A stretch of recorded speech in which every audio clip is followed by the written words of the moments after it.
everyone, and welcome to today's session. I'm Prachi, Head Nutritionist and Lifestyle Expert and Head of Cancer Vertical with Team Loop. Today, we shall be discussing about SERMs and how can we tweak our lifestyle for it to be more effective and help reduce its possible side effects as well. Now, SERM, what is it? It's an abbreviation for Selective Estrogen Receptor Modulator. It has quite a few uses, but today we shall be looking at its use as hormone therapy in case of estrogen, ER positive, which is estrogen receptor positive breast cancer. And, it is used in both pre and postmenopausal women. It is generally given as an adjuvant, meaning, additional treatment post surgery and or chemo radiation for a long term to help avoid any recurrence, especially in the other healthy breast too. Now, what is the actual mode of action of SERM in case of ER positive breast cancer? How does it help? To understand that, let us first understand what happens in case of ER positive breast cancer. In this case, there are estrogen receptors present on the breast cancer cells, which require estrogen to be bound to it to stimulate and fuel these cancer cells to grow further. But what SERM does is it binds to these receptors and thus blocks and prevents these sites from being occupied by the estrogen molecule and thus helps inhibiting the cell growth. Now imagine a game of musical chairs wherein the chairs are the estrogen receptors on the cancer cells while the humans playing it are either SERMs or estrogen molecule. If all these chairs are occupied by SERMs, there is no space left for the estrogen to sit and then they are out of the game, right? That's exactly how it works.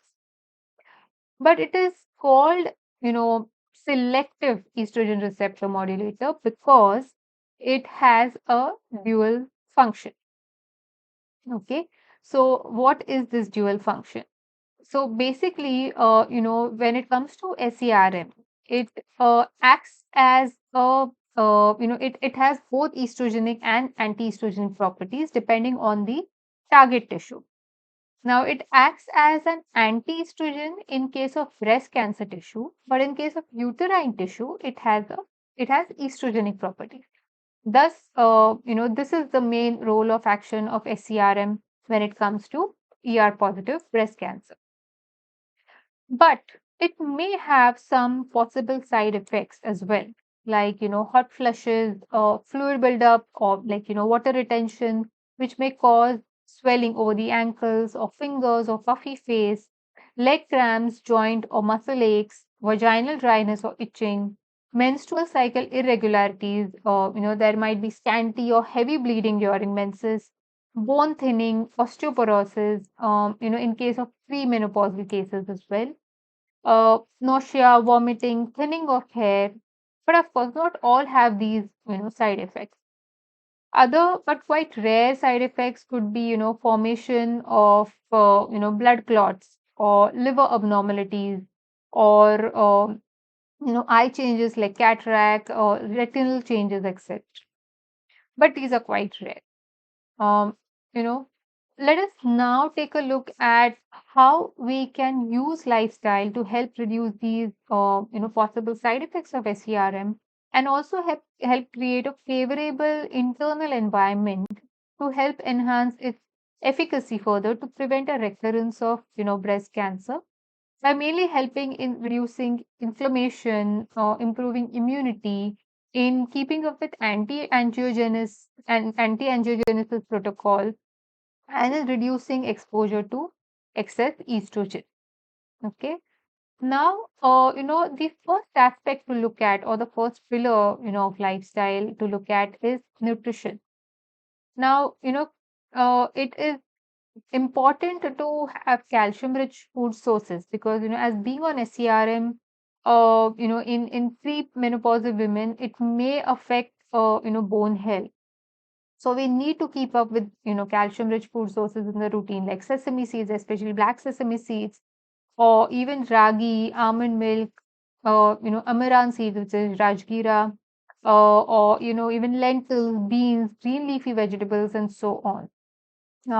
In fact, usually, if you are on SERM, your healthcare practitioner would also put you on, a calcium supplement simultaneously.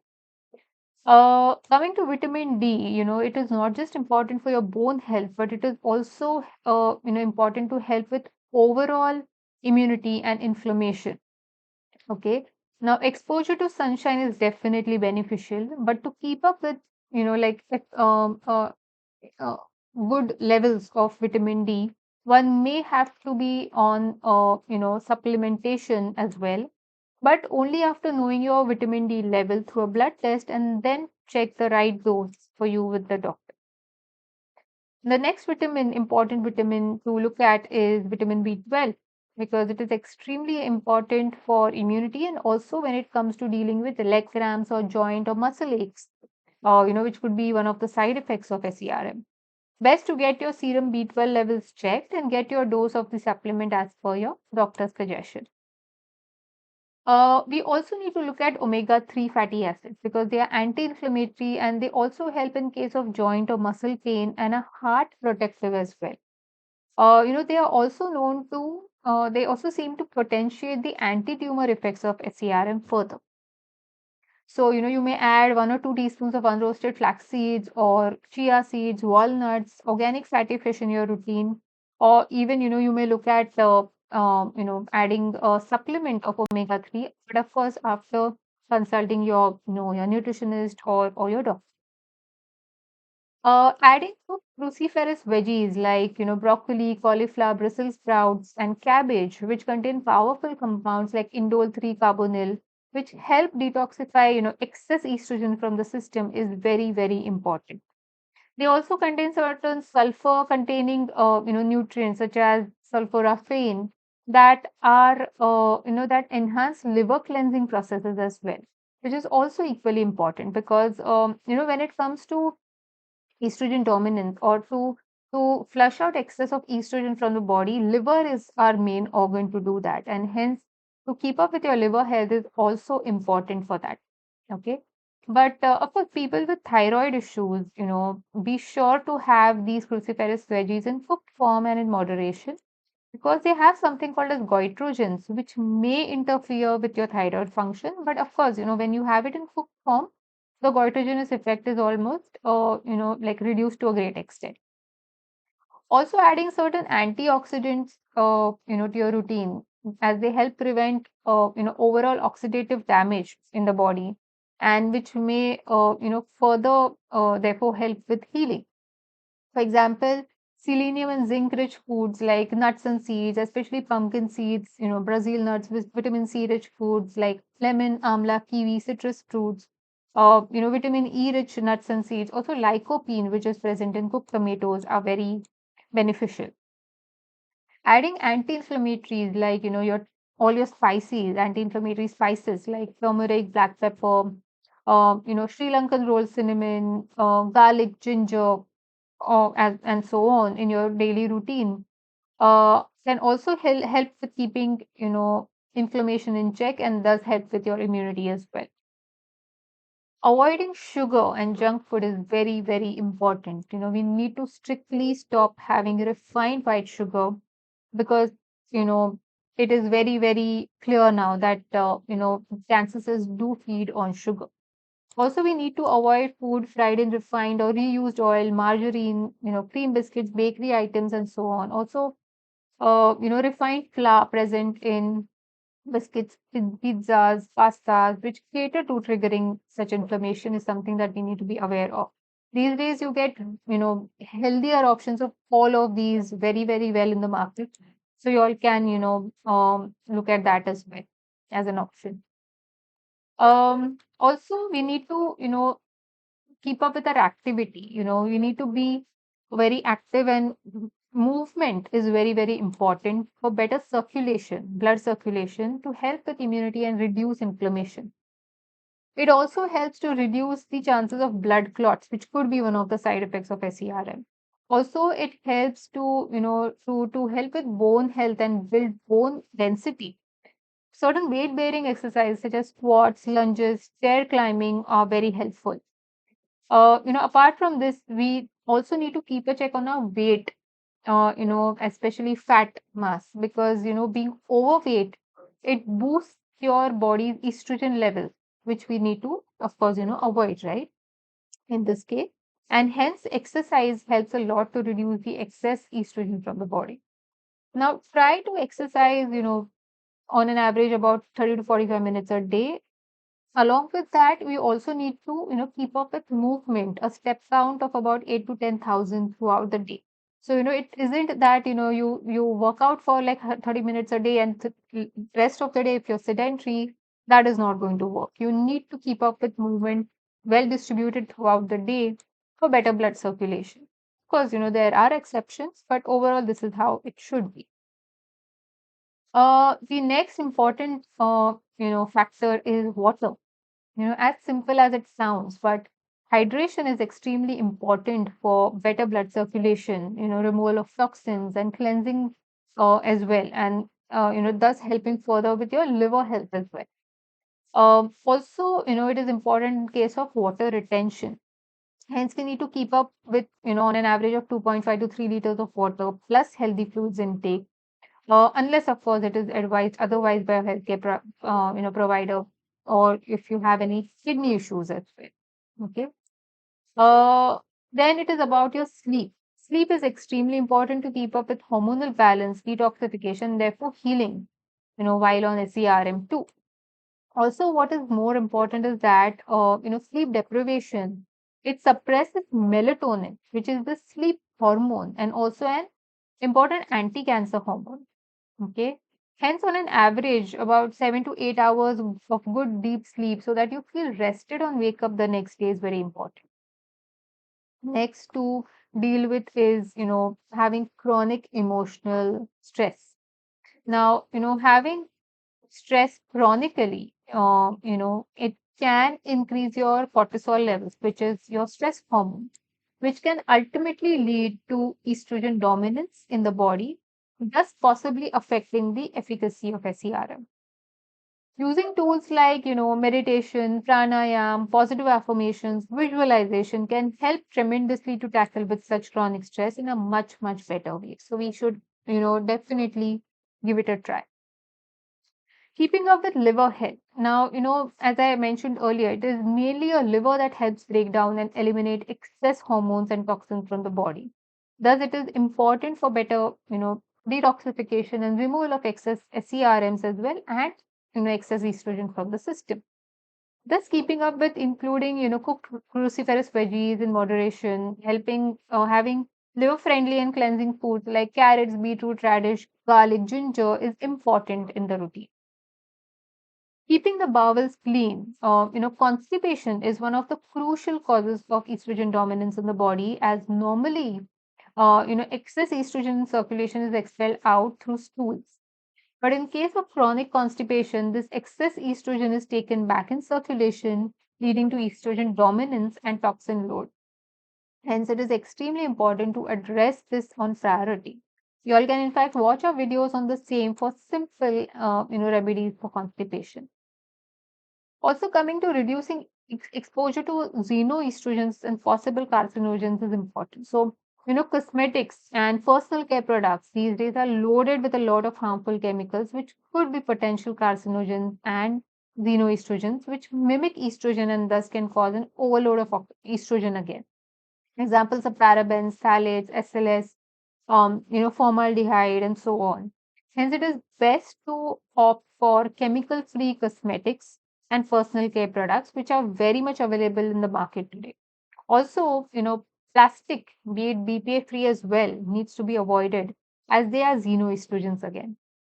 Instead, opting for glass, cast iron, steel, earthenware, is in your routine is much more beneficial. Also, avoiding the use of hormone and antibiotic laden dairy or non-veg is also something we need to look at. To help increase the yield of cattle or chicken for that matter, they are pumped with hormones including estrogen and antibiotics. which when consumed by us can further lead to hormonal imbalance and estrogen dominance in our body. Hence, um, it is best to opt for hormone-free organic chicken or fish in moderation.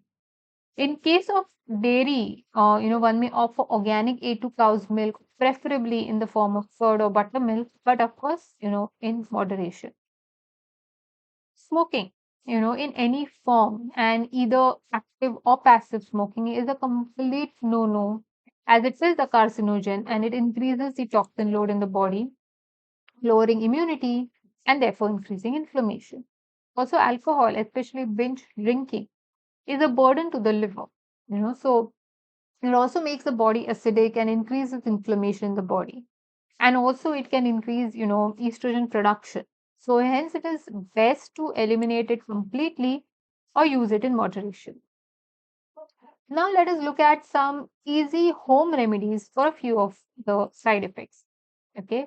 So, when it comes to hot flushes or you call it hot flush or hot flash, right?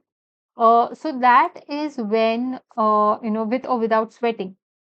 It is basically a sudden rush of warmth to the face, neck, and upper chest and back that can last for a few seconds to an hour and even more. This mainly happens in case of hormone therapy. So it can happen with SERM. So to help combat it, you first of all need to keep yourself well hydrated. Again, as we mentioned earlier, keeping up of a total of over 2.5 to 3 liters of water plus healthy fluids spaced out well during the day is important. Also, keeping up with your exercise routine is very, very important. Okay. Also, as a quick remedy, one can apply an ice pack at the nape, which is the back of the neck, intermittently at the onset of a hot flush, or even taking a cold shower would be helpful. Also, it is better to wear cotton and lightweight, breathable fabrics.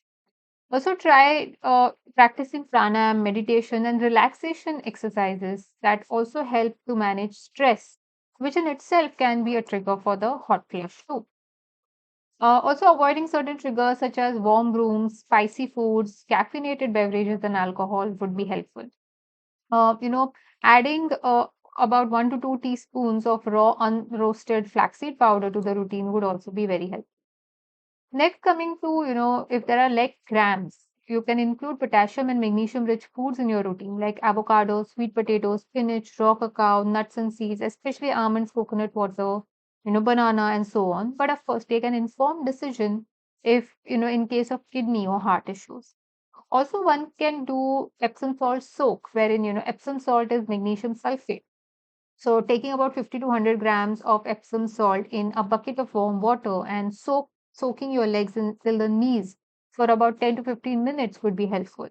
But, two things that you need to take care of when it comes to Epsom salt soak is you would need to hydrate yourself post the soak with about 1 to 2 glasses of water because this soak may tend to dehydrate you slightly.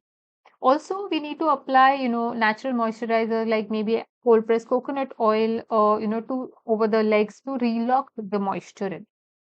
Okay. But people with low BP issues may not be, it's better for them to avoid this soap. Okay.